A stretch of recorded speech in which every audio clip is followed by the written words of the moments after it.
All right, what is up, traders? What's up, tycoons? Super excited for today's video. We got to talk about ICP. Okay, this is going to be internet computer. Look at this weekly candlestick, guys. I mean, this is just super bullish at the moment. Now we are coming up to some key levels. Okay, there is going to be some liquidity up here within this range. Okay, it's going to be 14.6 to about 17.2. Okay, so roughly 14 and a half to 17. There is going to be some liquidity up here, and this could be an area where we start to face some overhead supply.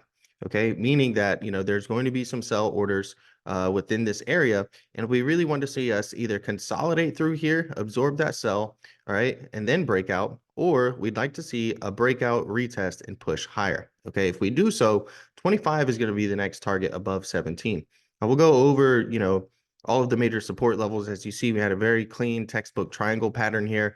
Whenever you see these falling wedges and you see your E wave, okay, not come down to the bottom of the triangle, that's a very bullish sign, okay? And that's a sign that, you could be potentially going to get the breakout of this falling wedge right here. So we'll break down all of that. We'll zoom down into the daily time frame as well, so you guys can take a closer look at.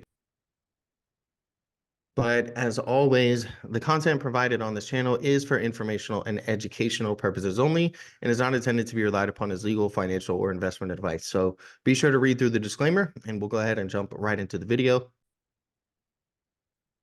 So let's go ahead and start off here on a daily time frame. Okay, so when we had this initial really very strong move to the upside, we did a really good job of holding the 38.2% retracement level. Okay, now we did dip below it, but the key thing with support and resistance levels, retracement levels, however you want to call them, is it's all about whether or not you flip that area from support to resistance or from resistance to support. And so you can see here we did break through 9.44 a couple times, but each time we were climbing back above, right? And we weren't breaking down, retesting, and pushing lower. We were coming down, moving up, then we came back down, moved up again, and ultimately, you can see we bounced off of it as support again here, and then we skyrocketed to the upside. So, moving forward, right, if we go back to the weekly time frame, okay, if this was to be the top of this short-term rally right here, okay, and we were to start pulling back,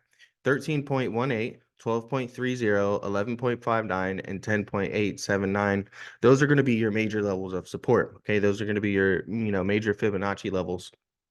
And the reason you use the fibs is to determine whether or not something is continuing a trend or potentially reversing, right? So, nothing moves in a straight line up, nothing moves in a straight line down, whether you get a move up, retracement, continuation of the trend, or you get a move up, retracement, and then you start to, consolidate a little bit and break through those retracement levels. That's how you can spot a potential reversal. So for now, these are going to be the key levels if we were to start pulling back that we want to hold for us to push higher, okay, and really get through this 14 and a half to $17 overhead supply zone.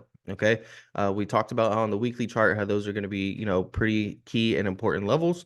We'll come in here back to the daily real quick. All right, and there's something that I want to show you guys. Okay, now it doesn't mean that that ICP is about to crash and burn. All right, but we have something known as bearish divergence here at the moment. Now, what that is that is when you're making a high and then you're making a higher high. So, right, so clearly price is in an uptrend, but your RSI is making a high and a lower high, right? So here we're actually in a downtrend. So remember, your RSI is your relative strength index. It's going to give you the relative strength of a crypto token, stock, whatever it is that you're looking at.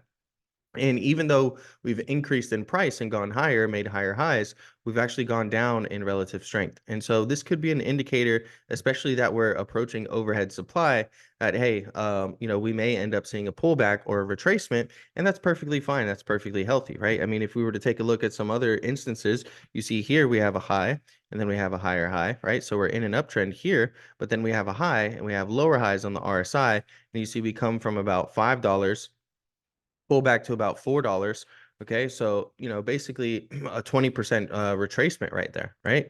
If we were to pull out our measuring stick and just kind of look at this, almost 20%, right? About 18.5% right there. So, these signals, these clues will help you out in understanding some of the price action, okay, not having FOMO all the time, right? Not necessarily buying into the top when there's FOMO, and then also not panic selling if you're able to understand that, hey, well, we're seeing a little bit of bearish divergence. Maybe it makes sense if we do get a pullback. Maybe I don't want to panic sell. Maybe I want to pay attention to some of the key retracement levels, right? And so that's kind of what the whole purpose of this video is so you guys understand some of the different signals to look for from a technical basis. As we mentioned before, whenever you see these falling wedges and you get a very clean A, B, C, D, E, and the E wave does not come down, because that's something that people think is that, wave E always has to go down to the wave 5 always has to go down to the bottom of the wedge. That's actually not the case, and it's actually a very bullish signal whenever you can hold above the bottom, right, and form a base there, right? If we were to just come in here, we formed a nice rounded bottom, right, and then we took off to the upside, broke through our trend line, and you can see we actually got a very clean and textbook breakout and retest, right? Here's the initial breakout, then we wicked down, right, and we skyrocketed to the upside. Very weak candle structure over here, which is why price action, flew through here so quickly. You could call this a little bit of a fair value gap right in through here, and price action moved very, very quickly through there. And now we know our key levels to the upside that we're going to be battling, right? And there's going to be some, as I mentioned, some overhead supply here. All right, we could reject off of it, pull back to some of these retracement levels, or, if you're bullish, you're going to want to see a little bit of bullish consolidation in here, absorb some of that overhead supply, get rid of the supply imbalance. A supply imbalance is an imbalance of sell orders. That simply just is a fancy way of saying there's more sellers than buyers in this area, right? And if you can absorb those sell orders and there's still demand coming through, then eventually it's going to turn to a demand imbalance and push through. Right, that's one way. Or you'd look for the break retest, break above 17.2, and then maybe look for some type of a pullback back within this range here for the next move higher, which again, I think can be 25. Now, that doesn't mean it's going to happen overnight. That doesn't mean it's going to happen over this week. It could, anything can happen with crypto. But these are going to be some of the levels and targets that I'm paying attention to when it comes to ICP. Hopefully you guys enjoyed this video, and if you did, smash that like button, subscribe to the channel for more, and I'm out.